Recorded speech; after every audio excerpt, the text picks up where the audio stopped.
So we'll get started. My name is Aaron Castillo-White. I'm the Executive Director of Culture Mercado, one of the hosting organizations for today's event. Also co-hosting are Miri Corral of the California Institute for Yiddish Culture and Language, Cycle. They are a great organization that's been doing amazing work. And Miri continues to do Yiddish activities all over California. Unfortunately, saying that, she's currently teaching Yiddish classes today at this moment. But honestly, I think that's great. It's keeping Yiddish active, sprightly, and alive. Our other sponsoring organization is the Southern California Arbeter Ring Educational Center, better known as the Arbeter Ring, which is located on Robertson Boulevard in central Los Angeles. And we're really just excited to have folks here to be a part of this revival. One of the people who's been instrumental in keeping the building going, Ruth Judkowitz, is on the call today. And so if you have any questions for her, feel free to kind of interact with her in the chat. And with that, I'm going to turn things over in just a moment to Chana Pollack, who's, again, an amazing archivist working currently with the Forverts, who's been really working on documenting Yiddish life for the past 40 years. Is that right? Uh, I've been in Yiddish for around that long, yeah, but I've been at the Forward 25 years this year. So, yeah. Incredible. No, and and also very much it's a pleasure to have Chana on as a former colleague, still a mentor and an active colleague in many ways, and somebody who has very much influenced me on my own Yiddish journey. And with that, I think what I'm going to do is kick it over to Chana. Do you want me to put on the slideshow just to get started? Yeah, let's kick it. Let's get it going and have some fun. And I just wanted to thank everybody for coming along. And I'm going to be reading through a lot of the forwards and showing you some of our images in our archive. So thank you for being willing to read through the forwards with me. I really appreciate it. It's a really interesting period in history for Jewish culture right now, Yiddish culture notwithstanding, with everything that's been going on since October 7th. So I really, really appreciate this opportunity to meet with you and to talk about another era in our history. So most of you probably know this, I assume, because you're Arbeter Ring folks, worker circle. But the Forward was founded as a socialist Yiddish daily in 1897 on the Lower East Side on East Broadway. And this is the first issue of our paper. It was founded by Ab Cahan. A lot of you probably know that name too. And just to give you like an idea, by the 1920s, the Forwards was considered the largest foreign language daily in the United States, outpacing the New York Times for circulation when it reached 250,000. And it started as a Yiddish socialist daily. Now it's .com in 2019. We became digital only. At one point, we had a Russian edition. Some of you might remember. We've always experimented with English, starting even in the 1920s, and then again in the 60s, the 80s. But it really took hold in the 1990s. And Seth Lipsky founded the English version of the Forward. We still have Yiddish. And we have English, of course, and it's forward.com. I encourage you. The paywall is down since October 7th. You can sign up for our newsletters. Aaron can tell you a little bit more about that if he wants to, but I encourage you. It's a very diverse voice that you're going to get to read and listen to. And we have a lot of programs too and videos, and there's Yiddish word of the day. So next slide, just a little bit about, yep. That's great. What you would see typically, I think when people think about, well, what's in the Forwards photo archive? So, here are the original pop-ups before anybody could afford a brick and mortar, right? The push carts on the Lower East Side. And what I love about this photo is also that it was done by a photographer for the Forward named Harry Lopatin. And that's one of the things that makes the Forward really unique, is that the Forward had, from its very inception, from the time it started using photography on a regular basis, which is like, probably the 1920s is really when it grew strong in its photography. It had its own, what's called in journalism, its own stringers. It had its own photojournalists. And of course, we had them on the Lower East Side and throughout the United States. But even more importantly, and you might be familiar with the work of Alter Kaczyzna out of Poland, and we sent him to Mandate Palestine for us. We had him as one of our photographers, and somebody named Menachem Kipnis, who's a famous Yiddish folklorist. He was also a beautiful, beautiful photographer. their work. They unfortunately were murdered in the Holocaust, in the Horben, but their work survives in part in our archives. So some of you might also be familiar with the Sunday edition. If you didn't grow up speaking Yiddish, the illustrated art section of the forward came out starting in the 20s on Sunday, and it was known by its printing process. It was called the rotogravure, the roto section. A lot of people remember it because it was the first time that the forward did bilingual captions. And the roto, that art section, is really the source of a lot of the forward's photography. So that's a little bit about our archive. Next slide. So in thinking about the Catskills and summers, in the country, 2 hours north of Manhattan, the forward itself was, the Lower East Side from the turn of the century onward, as Jewish immigration filled the Lower East Side of New York, the population density was considered, it rivaled Calcutta. So, and of course, a lot of those tenements that you saw there in the image with the pushcarts did not have AC. Nobody's got splits yet. There's no running water for the most part. They're outhouses. And so there was concern, and the forward was concerned that its readers, kids, the working masses of the Yiddish-speaking population, should have the opportunity to experience, camping and going out of the city. And so they organized what they called the East Side Vacation Association. So the forward fundraised through the readership, and they created a camp, sort of a Yiddish and a Jewish fresh air fund for lower income kids, and it was called Camp Vacamus. And what you're seeing is the bus picking up the kids outside the forward building. And what I love about this image, aside from just formally, I think it's beautiful, but if you take a look and you think about how kids go to camp today, there's no fancy trunks or luggage there, right? Most of them are those are pillowcases. I think that they're going to camp in pillowcases. And the other thing about the image that's interesting is that I think it was a gender divide, that they had boys up for 2 weeks and then they had girls. So if you go to the next image, and Camp Vacamus was based in Kingston, New York, which is like also the foothills of the Catskills, and it still exists today in Milford, New Jersey. And this is just showing what I love about this is also Camp Vacamus. And what I love about this image is, like I mentioned, there really wasn't an ease of hygiene in those conditions on the Lower East Side. So I think this photo was made on purpose to show parents, who had sent their kids to Camp Vacamus, that there was running water and there was shower, right? They're on their way to clean up, to sort of take a shower. So I love, what that sort of says about conditions. Okay, next slide. So this is Ab Cahan, just to go back to the forward. And I love to think about this as, the left side is before and after. It's like the young Ab Cahan's coming into his Yiddish journalism. He's a novelist. He's an activist on the Lower East Side. And on the right side, you see Ab Cahan was with the forward for over 5 decades. So, if you're a Jewish media editor, and you've got your media organization, and you're on watch as the editor-in-chief through several pogroms and revolutions and 2 world wars. That's kind of what it looks like at the end of your run. Next slide. And so Ab Cahan also, thanks. This is what we think is the remainder of the Alpine Hotel. And Ab Cahan himself, in his memoirs, writes about his love of spending his 2 weeks vacation up in the Catskills. And as early as 1900, next slide, he writes about going up to a hotel called the Alpine. And he fell in love with bird watching. So he writes in which many people are in love with up in the Catskills. It's kind of a thing. And we used to run in the Yiddish forwards. I don't know if folks know It's a Gottesman. Our former associate editor used to be the birder. He had a birding column in Yiddish for us too, and he would take people on Yiddish nature walks.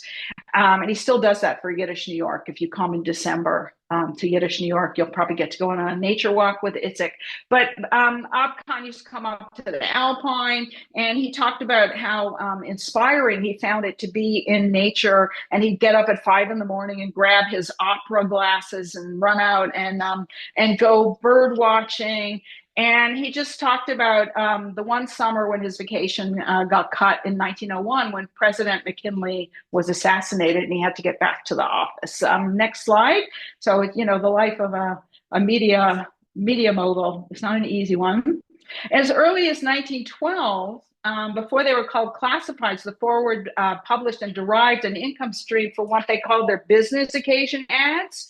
And many of these were for the farms and resorts and boarding houses for sales as the Jewish community was being encouraged, both because of respiratory illnesses. I know the Arbeter Ring had a famous TB sanatorium up in Monticello in Sullivan County in the Borscht Belt. But folks were also encouraged to sort of ease up on the population density on the Lower East Side. And the Machers, the community activists, and of course, you know, the sort of the wealthier parts of the community were encouraging the masses to sort of try their hand at farming. And of course, when the farms, as the Borscht Belt area, Sullivan County is famous for, how do you know you've arrived at Sullivan County? When you pass two dirts and you hit the rocks. So farming is like virtually impossible in Sullivan County, in the Borscht Belt. So you had all these immigrants who were coming up here to try to get farming going. And, they tried dairy farming, they tried all kinds of things. And eventually they started to run boarding houses. And they did it partly because agriculture was so difficult in the Catskills, but also because there was antisemitism.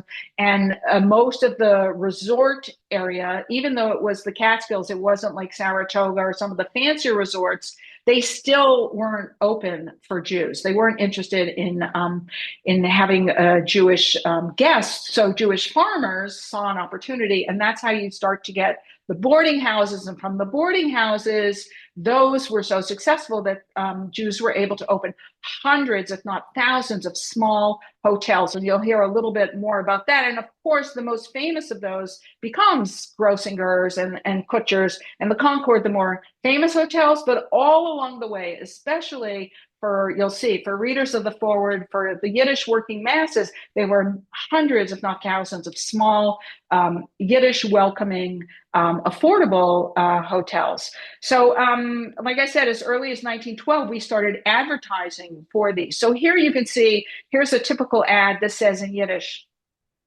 Farms, hotels and boarding hazer in verschiedene states zu verkaufen oder swappen mit leichter conditions. Farms, hotels and boarding houses in various states available for sale or for swapping. Don't know what that meant exactly, with easy terms. So they're really targeting the unemployed and the newly arrived immigrants. A 1940 advertisement for a rooming house in Monticello sounded like this. Große Roominghuis, alle improvements of State Road in Monticello, basically large rooming house for sale with amenities. And a sale on farms would sound like this. Biggest bargains in farms, a farm for sale, 105 acres, all kinds of fruit trees, house, good barn, silo, 15 cows, very good milkers, a bull, 3 horses, 250 chickens, kachkas, ducks, a bargain, 1,500 in cash. And a hotel in the mountains for sale sounded like this. Hotel in mountains, 27 rooms, 100 acres, barn, cow, horse, machinery, cheap, $500. So that gives you an idea. Next slide. And the Forward also published full-page ads for what in Yiddish they termed an emes angenehmen und gesunden vacation kommt heintig in Sommer in the mountain resorts. For a really pleasant, healthy vacation this year, come to the mountain resorts. Next slide. And you can see as early as 1932, the English starts to creep into these ads. And that's an early ad for what was then called the Grossingers. And the list of resorts advertised stretched as far as Saratoga Springs and as local to Sullivan County, which is like the seat of the Borscht Belt, as Kiamisha, Fallsburg, Hurleyville, just to name a few Yiddish hotspots. There's Ellenville, which is really considered the seat of the Borscht Belt.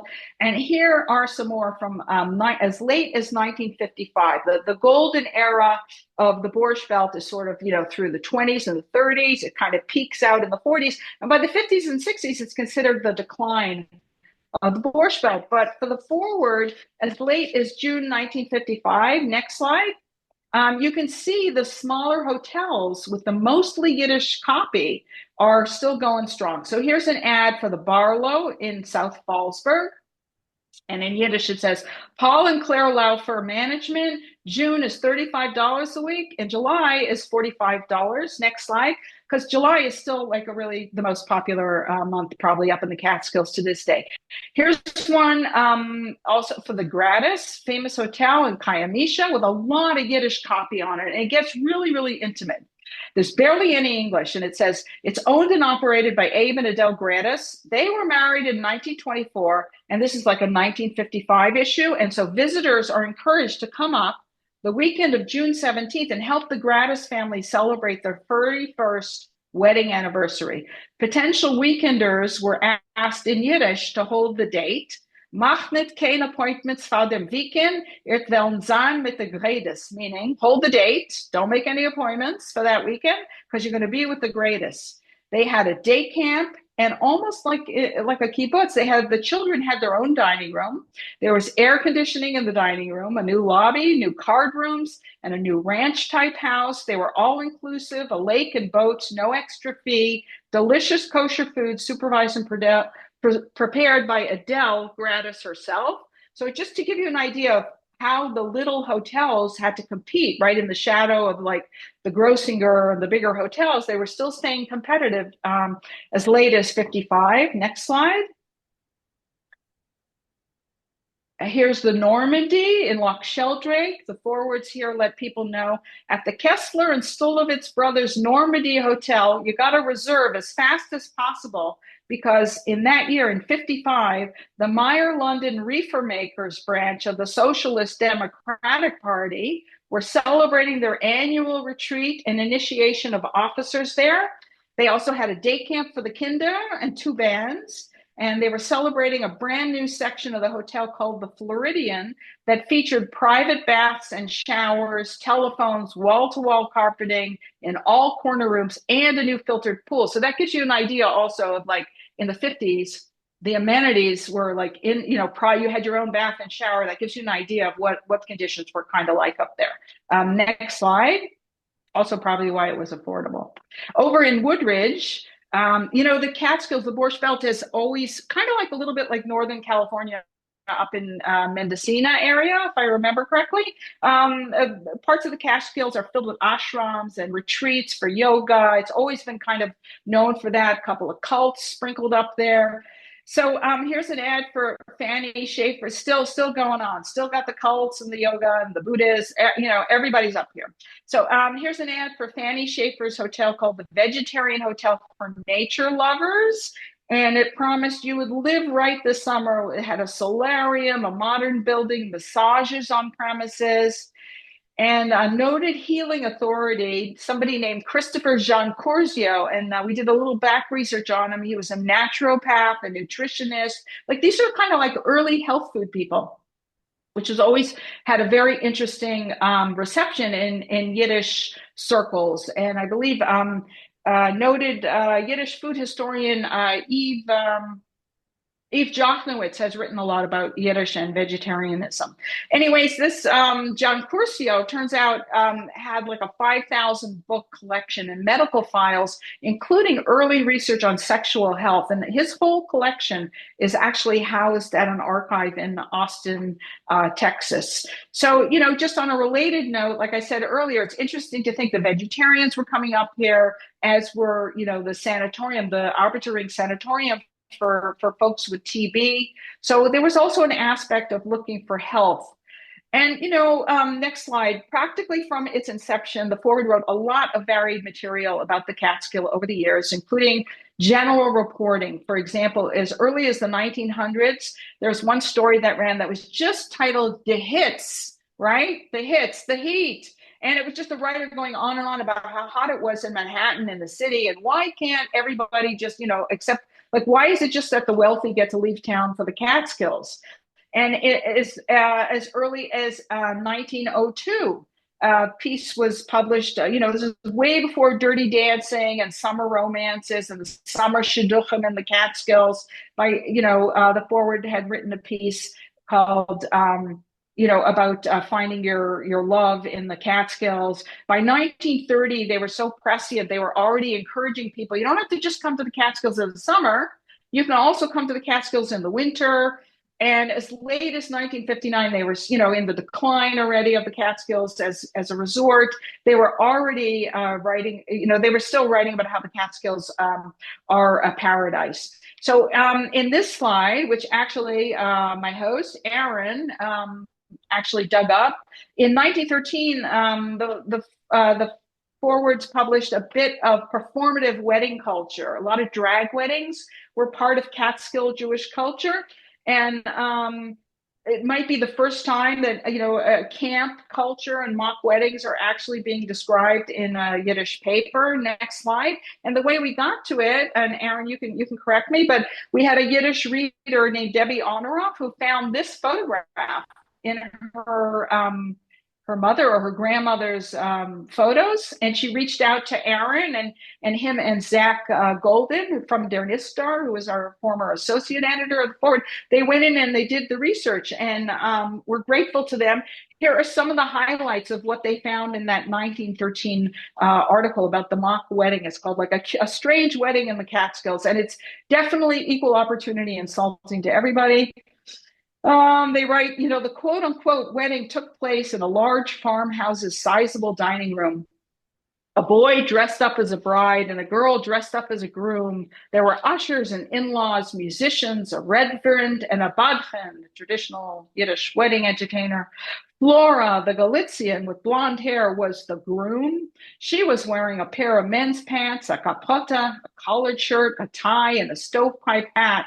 And as is tradition at the farm, the farmer's son Sam took the best part for himself and was the ladies' man. He was the bride. He put on a stylish Bulgarian dress as a ton of powder was poured onto his face. And it goes on, and I encourage you to get onto the Forward's site, forward.com, and you can look it up. And it just really gives you a very detailed description of what got on at a mock wedding very early in 1913. So I'm very grateful to Aaron for that. Next slide. The Forwards serialized many Yiddish novels in its papers. I'm sure you know that. And, if you're curious, in translation, you can find it. There's an anthology we published called Have I Got a Story for You? Edited by Ezra Galinter, that's available. That features many of our shorter stories. But Vershelva Prinsky in this photograph here was one of our a very well-known Yiddish novelists, member of the Yiddish intelligentsia in Manhattan, and the author of a novel where a very important part of the novel takes place in the Catskills. So several Yiddish Catskill writer colonies existed, and at least one Yiddish writer, Rochelle Vaprinsky, used the Catskills as a setting for a dramatic affair away from the watchful eyes of Yiddish intelligentsia back in the city. The main character in the novel, Miriam, is also a member of Yiddish Writer Salon in New York, and Miriam and her lover Niezhiner are having an affair, and they come to the Catskills Hotel to have their tryst. So I'm going to read just a short excerpt from the novel. It's just been translated. It's called Hand in Hand in English by Rochelle Vaprinsky, and it's coming out by White Goat Press, the Yiddish Book Center's publishing house, and it's been translated by Professor Anita Norwich and Ellen Cassidy. You may be familiar with their names. They've done a lot of great Yiddish translations, and they've given me permission to offer you this scoop. And the excerpt I've chosen describes the hotel keeper, Sophie, observing the couple coming into the hotel to have their affair. So here we go as the couple enters the hotel. Sophie lifted her small blue eyes to look at him. Here in the lobby by the cashier, he looked as if he had fallen from the sky. With a pleasant smile and a bit of a stammer, he asked if she had a room available for a day or two. His long, pale face, his half smile, his attractive whiff of foreignness won her over immediately. Who was this stranger? Why didn't she simply tell him all the rooms were taken? He stood there waiting, tall, thin, bent like Christ on the cross. Why was it that instantly she felt him awaken something inside her? Feelings that were both motherly and girlish. Clearly, she couldn't send him away. She called the bellhop. Take the gentleman up to room 12. $10 in advance for 2 days, please. As she wrote down his name, Sophie once again regarded him with the eyes of both a mother and a young girl. The bellhop looked for a suitcase to take upstairs, but Niezhiner hadn't brought one. He held onto his leather briefcase, which contained several notebooks of poems and a new pair of pajamas. He followed the bellhop, signaling to Miriam that he would soon return. Sophie looked after him curiously and threw Miriam a sly glance. Miriam forced herself to smile and waited amid the unfamiliar bustle of the lobby. On the veranda, a waiter began to ring what looked like a cowbell but sounded harsher, more grating. Some guests returned from their walks, others got out of their hammocks and came in from under the trees and banks of the brook. From every direction, guests came streaming in for dinner. Heavy-set, hairy men just out of the water lumbered through the lobby. Big women with blubbery stomachs came through with their chubby little children. To Miriam, they all looked familiar and unfamiliar. She had lived among such people in her childhood, and she recognized their type: fishmongers, herring sellers, hardy butchers, hardworking people with healthy appetites. Someone turned on the gramophone, and a lively tune began to play. From sunburnt bodies, hairy chests, and blubbery stomachs emanated a lust for earthly pleasure. Next slide. So that's an example of what it must have felt like at the early turn of the century inside one of those Jewish-run hotels. And part of what happened in the Catskill for Yiddishists was the development of a network of camps, summer camps, where they were determined to pass on the culture to the next generation. So one of the earliest ones you can see up here facing us on the left hand is Camp Boiberik, considered most likely the first American Yiddish secular camp. It's technically in the Berkshires, not the Catskills. It had a kosher kitchen, it observed Shabbos, and it was founded by major Yiddish cultural figure Leibish Lehrer, and it's in Rhinebeck in Dutchess County. And of course, you all probably know this, that Boiberik was a fictional name of a town by Shalom Aleichem in his Tevye series, the Yiddish writer. And there was also a Yiddish adjacent camp called Camp Kinderland, and that was a communist identified Yiddishist camp, also in the Berkshires. So the Forward wouldn't have advertised it, but ironically, most recently, an alumni of Camp Kinderland was actually the Forward's chief financial officer. So, it's kind of interesting. The communist Yiddishist kid ended up being responsible for the socialist paper's capital. Next slide. And you all probably know, are familiar with Camp Kindering is actually the Arbeter Ring, the workers' circle camp. It was technically in the early days across the lake from Camp Kinderland, so the communist camp, and then across was the workers' circle, the socialist camp. And it was founded in 1927.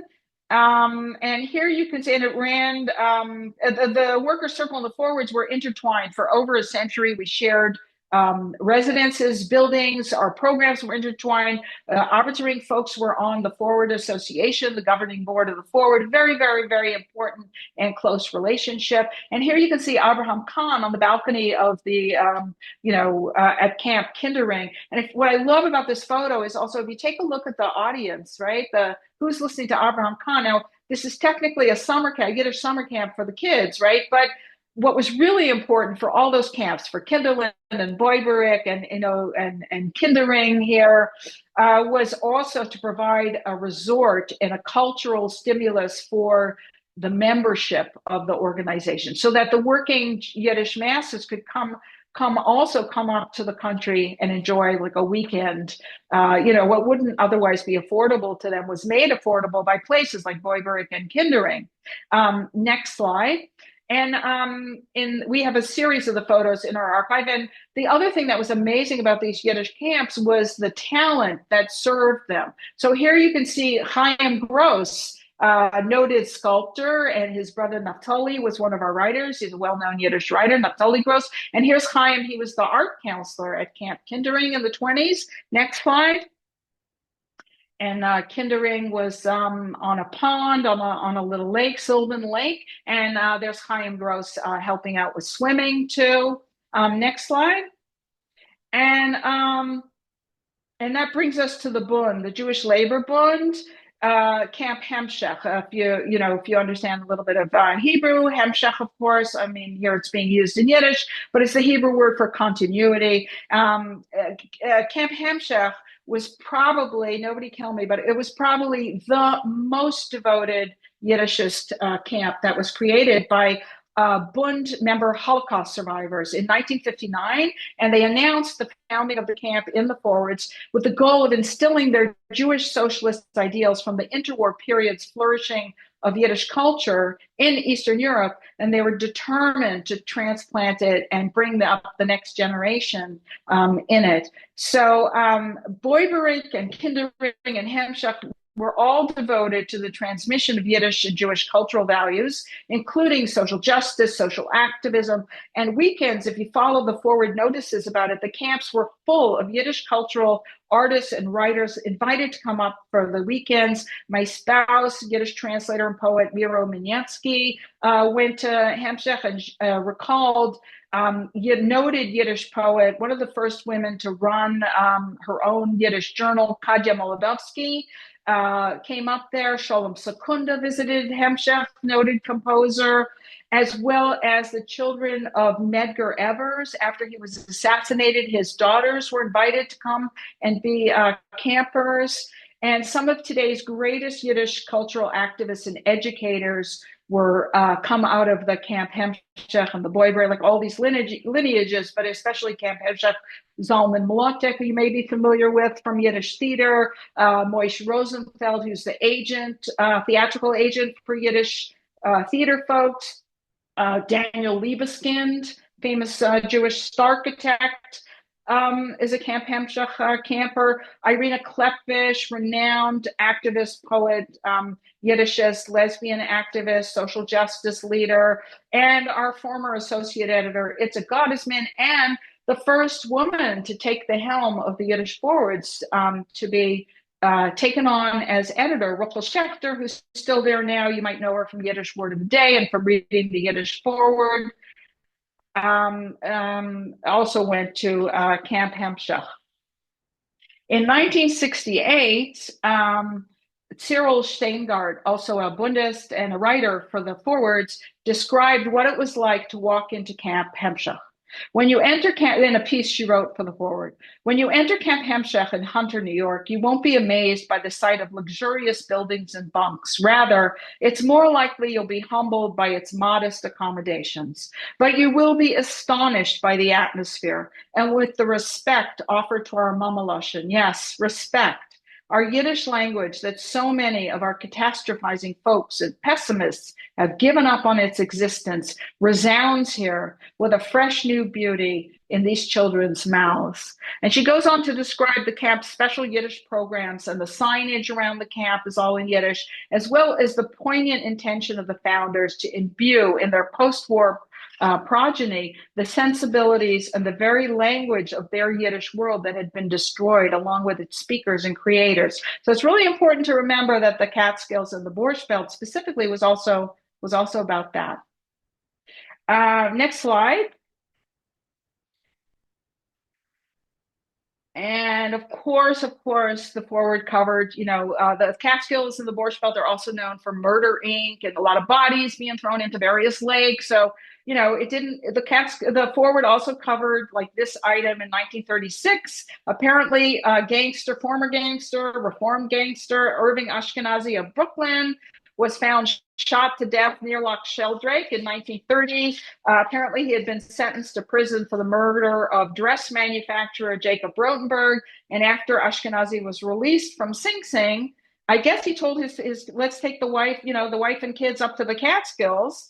Let's go have a country vacation. And the next thing his wife knew, she said she didn't think he had any enemies, but nonetheless, she found him shot dead.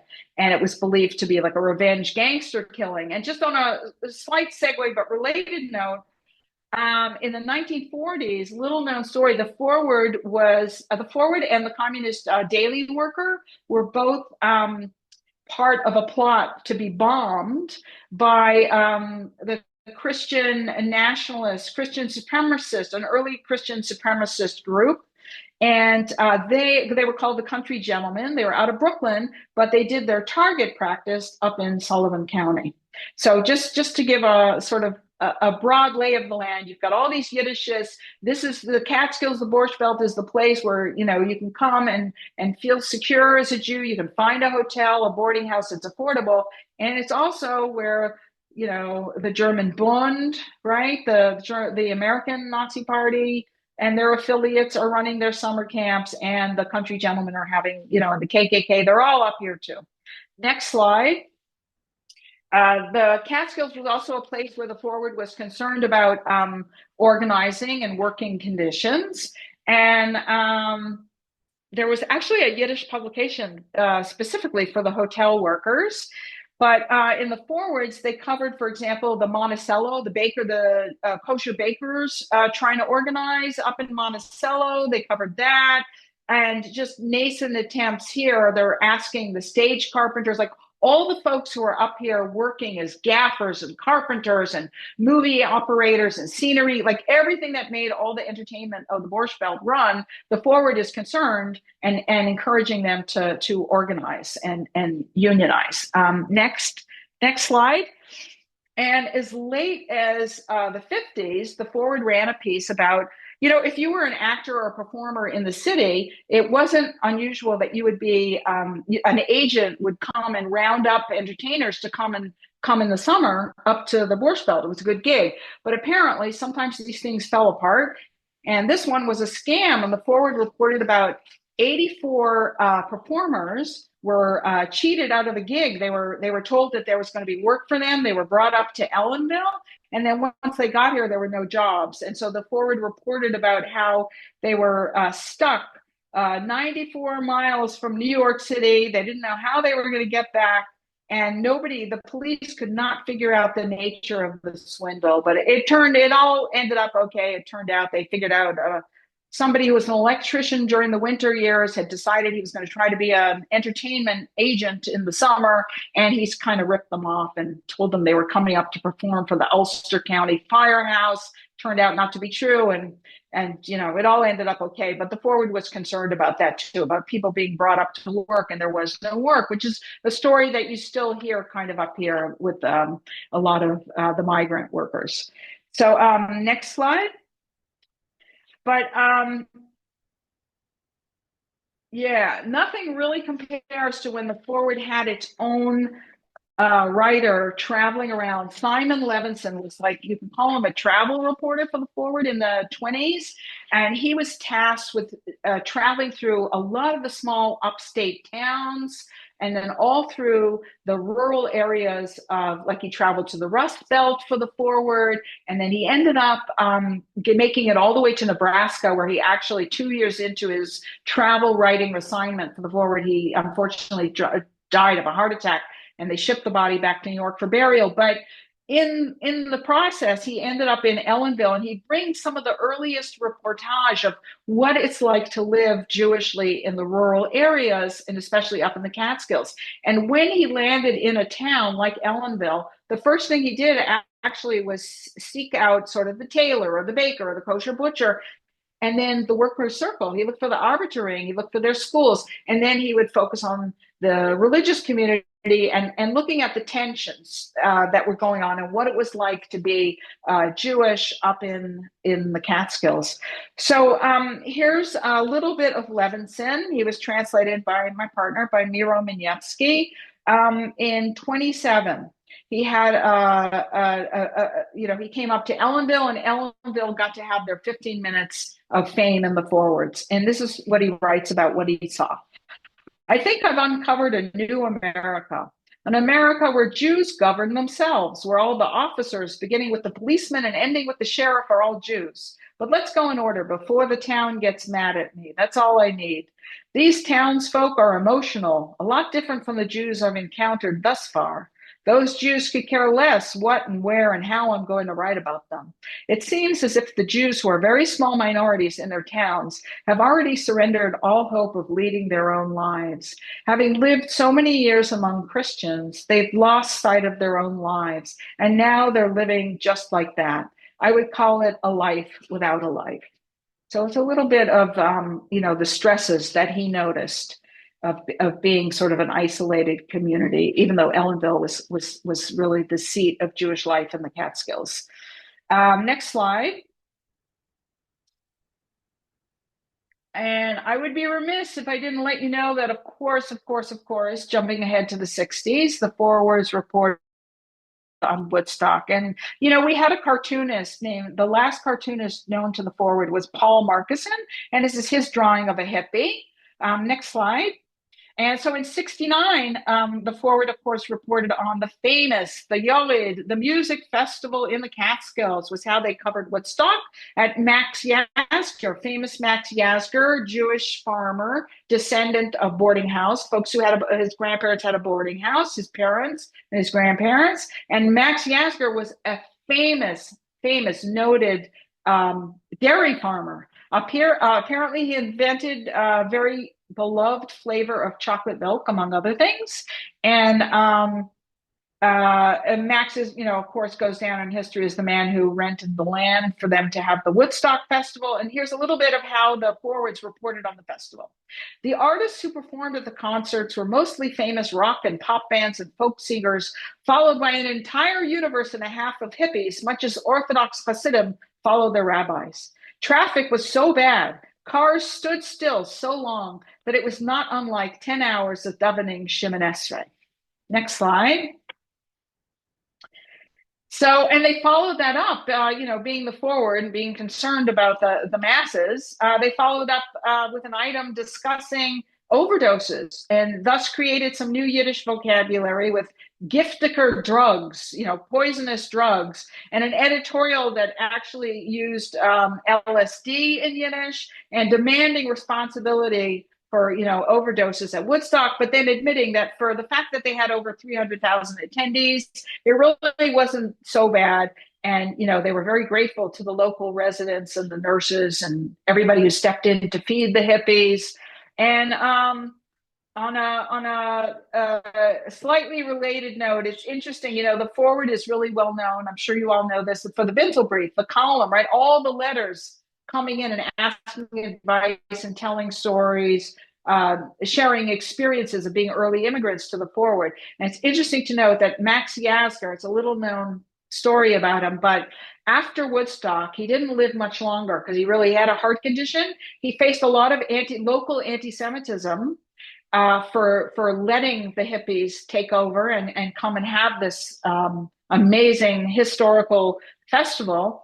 And in the years from the end of Woodstock until he died, he spent his life answering letters from parents whose kids had come up to Woodstock or who had dropped out, right? It was like the time of people dropping out, not finishing school, going to live in communes and stuff like that, and just going on the road. And so he spent the rest of his life devoted to answering those letters. And I always think that there's a relationship between, having probably grown up reading the Forward, I assume Max Yasgur did. And so, seeing those letters that the Forward constantly published, just understanding that you could make a great connection through, the listening to people's pleas and the stories that they were telling you, just like, Cy Levinson did when he traveled up to the Catskills, and just like the Forward has always done with its readership. So next slide.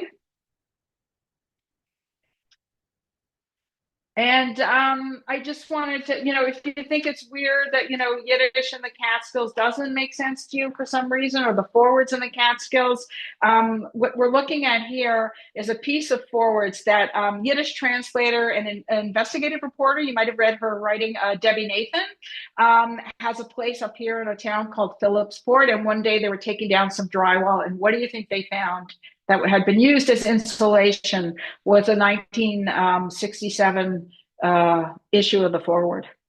So with that, it's a great issue too. It turned out Ida Kaminska was in town that year, noted Polish Yiddish theater family, and the Iron Curtain was up. Anyways, in this issue, it's Ida Kaminska is coming to New York, so it's a big story.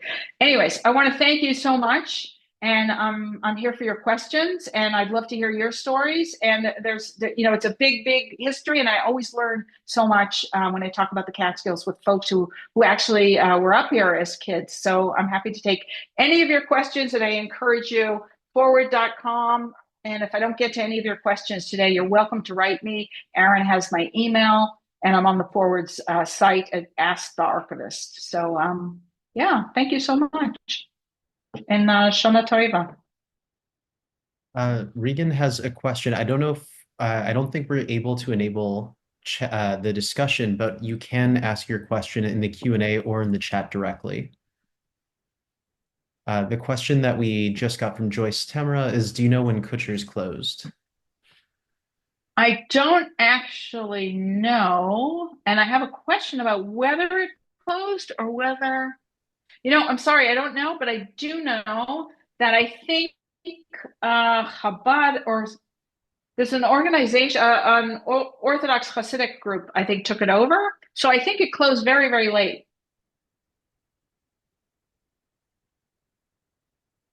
And if I don't know the answer, I would also encourage folks.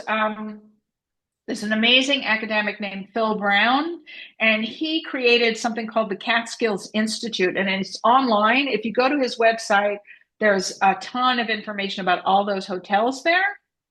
And I would also encourage you, Marissa Scheinfeld is a young person in probably their late 20s, a photographer who grew up in the Catskills. She is involved with a historical marker project, creating historical markers for all the Borscht Belt hotspots.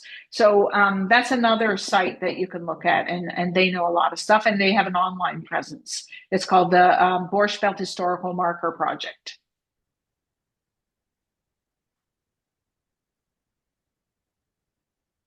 I'll share that in just one moment.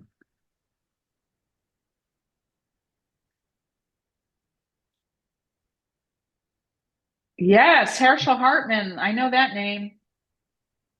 Yes, Yes, very important person.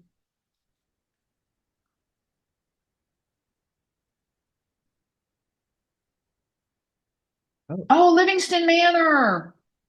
Oh, wow. No way. De Bruce. Wow, really? Wow. Oh, I'd love to know more about that. You should really get in touch with I think I don't actually know. There were so many, like there really were thousands of hotels. This is such an amazing piece of our culture. And I don't know, but Livingston Manor today, I can tell you, has a very active shul, a very active egalitarian synagogue there.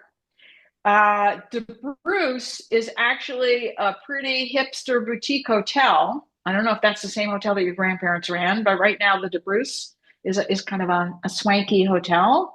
And Livingston Manor has a Jewish cemetery up here that is fascinating to walk through. Wow. I don't have any particular history of Livingston Manor, but if you want to be directed to Livingston Manor history or Livingston Manor Jewish history, John Conway is the local historian of Sullivan County. I learned a lot from him, and he could probably direct you. And I'm sure there was something in the forward. I mean, if you want to write me at the forward, if we can see if we find your grandparents' hotel maybe listed there. I don't know. We could try. Sorry. Oh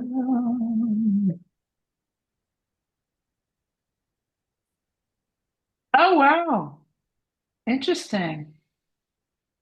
Yeah. So Elizabeth, a little bit of what you're talking about that it's transformed into what looks like a from camp is very much the direction of, like when the secular or the Yiddishist institutions were no longer up here in the Catskills, a lot of times the next community to really branch out and come up is the Orthodox, especially the ultra Orthodox. Definitely. Okay, cool. I'd be happy to hear. Um, Yeah, I mean, one of the things that comes up a lot in upstate New York, I mean, there's a lot of coverage in the Forverts, and there's a lot of things that you'll see in the Forward and Forverts that has yet to kind of be uncovered. And I think one of my favorite things that I came across, which I would love to translate and pass on, is that there was some documentation and coverage of a community called the Three Arrows Cooperative Society. It was right. partially funded by a number of Yiddish socialist organizations, and it was kind of like a working class suburb. So it was kind of an approach where people could purchase homes and at an affordable rate, lease them out for part of the year if they wanted to, or basically create these spaces that initially didn't have backyards. Everyone shared property. And today it's now kind of an upscale neighborhood, which is really fascinating. And I just think a lot of the work that you've been doing to kind of share and kind of give us some more of this history has been great. One question, if I can ask it while we still have time, is, I'm curious, after having done some of that translation, have you uncovered any more kind of work or rumors about queer Yiddishist activity in upstate New York? We kind of get hints of it in the Forverts, but there's never anything that's really overt. But I know that's one of the challenges is that the Forverts as well as Yiddish press didn't really talk about it. Yes. It's a hard, I haven't specifically oh, well, okay. It's Yiddish adjacent, but Eve Sicular, noted researcher, if you know Metropolitan Klezmer Band or the Klesbians, she's a noted scholar, musician, and queer scholar. And she actually published in the Forward just this past summer about aside from the Yiddish specific camps, the Forward also had connections to, was instrumental in, and has in its archive photographs of early socialist camps and retreats. For example, Tamiment Camp, which was founded in part by the Forward had a hand in it, but also the ILGWU, the International Lady Garment Workers Union. It was for garment workers to come up and have a retreat in the summer, and it was camp for their kids. That was in the Poconos and nearby, not far from Sullivan County, the Borscht Belt, but it's technically outside the Borscht Belt. Anyways, she that camp too was very important for a lot of cultural theater figures. For example, most notably Danny Kaye. One summer, um, Danny Kaye put on the Mikado there in Yiddish. It was drag and it was Yiddish. If you read Eve's article, she did the whole circle of, where that came from, what the connection is, yeah.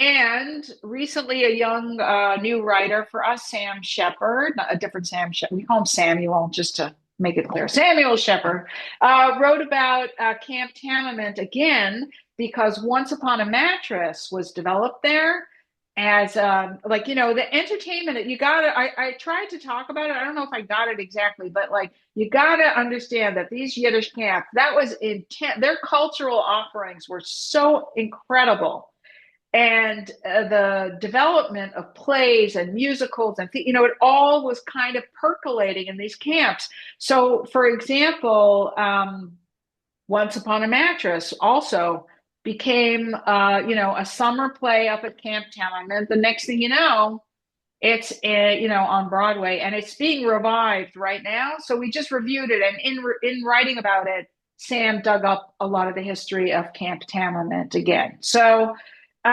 it's not Yiddish specific, it's not Forward specific, but we were connected to it because again, those kind of camps, Camp Eden, very early socialist camp, Tamament Camp, they tried to provide a respite and a place for both educating, but also, you know, today we would call it wellness for the children of the working Yiddish masses primarily. So, um, yeah, I guess the queer part of it is just the Danny Kaye and doing the Mikado in drag and in Yiddish.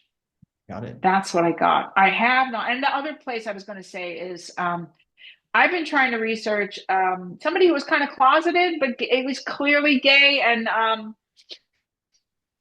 he David Carey was a famous child of Yiddish theater in the 70s through the 80s till his untimely death from AIDS in the late 80s was like of the last group of young Yiddish theater actors who acted with the elders. And so he has come up to, Camp Kindering, he did all the hot spots up in Sullivan County. So I wouldn't say that it was gay specific, but he was clearly um, you know, a gay guy.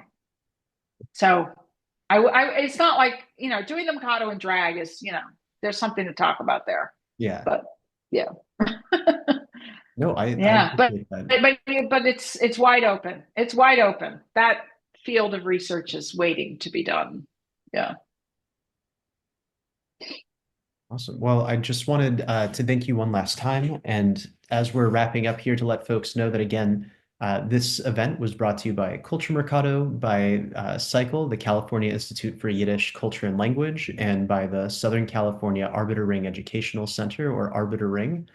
And if you like events like this, stay tuned. We have a lot of things kind of in development. We were focused today with Chana, who we very much appreciate for her time and for being here, talking about the Catskills. One of the things that we're working on right now is going to be somewhat of an uncovering of Yiddish sites of cultural production in California. We spent some time talking Oh, about Yiddish camps.